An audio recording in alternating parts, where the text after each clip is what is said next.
Toujours en compagnie de Lino Versace dans le Super Morning. Tu nous expliquais tout à l'heure que tu aimes bien évoluer seul parce que tu n'aimes pas les soucis.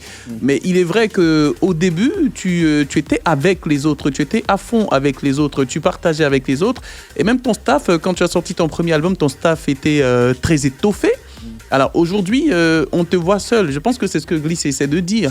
On te voit vraiment seul et il est difficile de te voir avec les autres membres du coupé décalé de la Jet Set.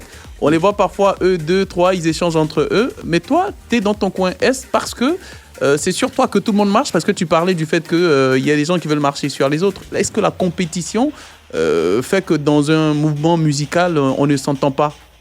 Non, mais moi, en fait, vous savez, à l'époque, on avait du monde autour de nous, parce que vous savez, lorsqu'il y a du succès, ça vous amène forcément des gens. Ouais. Des gens qui vous montrent le sourire, comme quoi ils vous apprécient, qui vous font comprendre que vous êtes le meilleur sur la terre. Vous comprenez un peu? C'est le succès qui attire les gens. Et à un moment donné, quand le succès il part, ils disparaissent. C'est pas toi qui les fais partie. Ils disparaissent parce que tout de suite, ceux dont ils recherchent, ils ne retrouvent pas. Et si c'est Paul ou Pierre Jacques qui ont le succès, ils partent vers celui qui a le succès. Vous comprenez un peu? Moi, je me suis rendu compte de ça lorsque la cote de popularité d'un artiste ou d'un être humain descend, peu importe le domaine d'activité dans lequel tu es. Là, nous sommes en train de former, ils sont en train de former le gouvernement. J'avoue que ceux qui seront plus ministres, ils vont plus recevoir les mêmes appels qu'ils recevaient avant. Finalement, tu te fais à l'idée que c'est le cours normal c'est la nature qui est ainsi faite en fait. C'est la nature et ensuite, il y a les expériences de la vie que j'ai vécues. Vous comprenez? J'ai eu tellement de trahisons parce que moi, je suis habité par un esprit de positivité, c'est-à-dire un esprit de partage. Tu es altruiste dans l'âme. Voilà, j'aime donner, j'aime partager. Et j'ai été beaucoup déçu par des gens que j'ai appréciés énormément, à qui j'ai donné beaucoup d'amour. Vous savez, quand vous donnez beaucoup d'amour à une personne et que vous souhaitez que cette personne réussisse et que par la suite, cette personne vous fait 1 ou 2, 3 coups, c'est-à-dire que la douleur, ce que vous recevez, fait que vous préférez rester seul parce que vous devenez quelqu'un, vous êtes paranoïa, c'est-à-dire que vous avez peur de tout le monde, vous avez comme l'impression... C'est peut-être ce qui explique que Lino n'est plus le gars le plus jovial que moi je connaissais, le sourire très amusant et tout. Aujourd'hui, tu fais beaucoup plus sérieux, beaucoup plus fermé qu'avant. Le problème, c'est que c'est vrai que j'ai fait sérieux aujourd'hui. Il y a la maturité qui s'est imposée à moi, il y a la spiritualité qui s'est imposée à moi, il y a des responsabilités qui sont imposées à moi. Aujourd'hui, je suis un chef d'entreprise, donc je suis obligé de véhiculer un certain message, je suis obligé d'avoir une certaine image. Tu investis dans quoi? En fait, mon entreprise est spécialisée dans le domaine informatique. On fait tout ce qui est câblage réseau, infogérance, maintenance, soudure.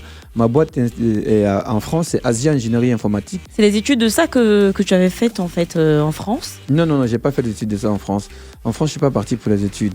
En France, je suis parti comme tout bon jeune ivoirien qui part se chercher. Mais par la suite, comme j'ai joué au football et que mon beau-frère qui m'a reçu était footballeur ici, donc tout de suite, j'ai eu la chance de jouer dans un petit club là-bas qu'on appelait Bonneville. Vous voyez un peu. Et puis après... C'est vrai que tu as la tête d'un... la musique est partie? Non, c'est pas la musique est partie. En fait, j'ai fait 3 mois. 3 mois dans ce club. J'ai fait 6 mois dans la ville, c'est Bonneville. Après, je suis parti à Paris. De Paris, je suis parti en Angleterre. Je suis resté 6 mois en Angleterre. De l'Angleterre, je suis parti en Irlande. D'Irlande, je suis revenu à Paris. Et c'est là que j'ai commencé à rentrer dans le monde des affaires. Et puis jusqu'à ce que je fasse la rencontre de tous ces membres de la Jet Set que vous connaissez. Et puis est né le mouvement Coupé Décalé. Donc voilà un peu... Et comment tu te retrouves, toi le jet-setter, le chanteur que nous on connaît sous nos cieux, comment te retrouves-tu à t'investir aujourd'hui dans ce domaine-là, l'informatique, câblage réseau et tout? C'est une bonne affaire que tu as flairé, tu l'as senti, tu as eu le nez creux ou... Exactement, j'ai eu le nez creux et puis je me suis dit qu'aujourd'hui il faut qu'on change la mentalité parce que ici en Côte d'Ivoire, même en Afrique, on ne donne pas la chance aux artistes d'être des entrepreneurs. Vous savez qu'il y a beaucoup d'artistes malheureusement aujourd'hui qui sont en vogue et lorsque ça ne va plus chez eux, ils sont obligés de faire des quêtes sur les réseaux sociaux et ça donne une mauvaise image. Oui, des artistes qui ne vivent que de leur art. Voilà. Donc moi aujourd'hui, je veux briser ça. Je veux montrer aux gens qu'on peut faire de la musique et puis être aussi chef d'entreprise.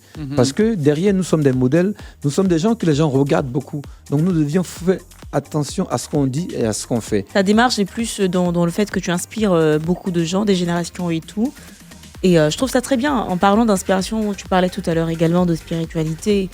Parce que cela voudrait dire que tu as une conversion, une reconversion. Bien sûr que je suis... depuis cela, ça fait 5 ans. Depuis 2011, ouais, c'est ça.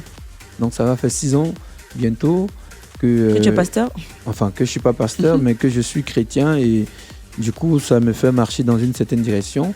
Ça n'a pas été facile dès le début parce que vous savez, le monde spirituel, quand tu rentres dans un premier temps, c'est un monde que tu découvres. Et puis au fur et à mesure que tu prends plaisir et que tu veux connaître la face de Dieu, tu commences à suivre un certain nombre de choses. On a toujours un manque en nous, un vide qui nous emmène vers cette entité supérieure qui est Dieu. Pour toi, c'était quoi? Qu'est-ce qui t'a emmené vers... De façon sincère, en fait, moi j'ai vécu un truc exceptionnel. C'était lors du FEMUA 2011. Je ne sais pas si vous avez été là-bas. On y est toujours au FEMUA. Voilà, au FEMUA 2011 où j'ai joué juste après Patience Dabani. Je ne sais pas si vous vous souvenez de ce FEMUA-là. Je me souviens du FEMUA de Patience Dabani, mais je me souviens. C'était le FEMUA du 11 juin 2011. C'était le FEMUA de réconciliation. Si vous vous souvenez de ça. Et moi, je devais juste passer juste après Patience Dabani. Et puis, j'étais dans les loges avec le grand frère Serge Fato Lenga, Isogo Junior. Je pense qu'ils pourront vous raconter ça. Et puis, Patience était censée faire 45 minutes, comme tous les artistes, mais elle est restée 1h30 sur scène. Et puis, moi, je devais juste passer après elle. Et puis, au moment où je l'ai montée sur la scène, en fait, il y a la pluie qui a commencé à tomber. Et vu que c'est en plein air, les gens ont commencé à partir. Et mon chef d'orchestre, à l'époque, est venu me voir pour me dire qu'on ne pourra pas jouer. J'ai dit, mais pourquoi? Il m'a dit, parce qu'il pleut. Et donc j'ai appelé les musiciens. À l'époque, j'avais pris les jeunes musiciens de l'INSAC et on a commencé à prier dans les loges. Et puis, lorsque je suis remonté sur la scène, la pluie s'est arrêtée. Et quand la pluie s'est arrêtée, et je suis descendu, la première personne que j'ai vue, c'est Serge Fato Lenga. Il pourra vous raconter cette histoire. Peut-être qu'il m'a vu, il m'a dit, ah, mon petit, tu es un sorcier, tu joues avec la pluie. Enfin, en rigolant comme ça.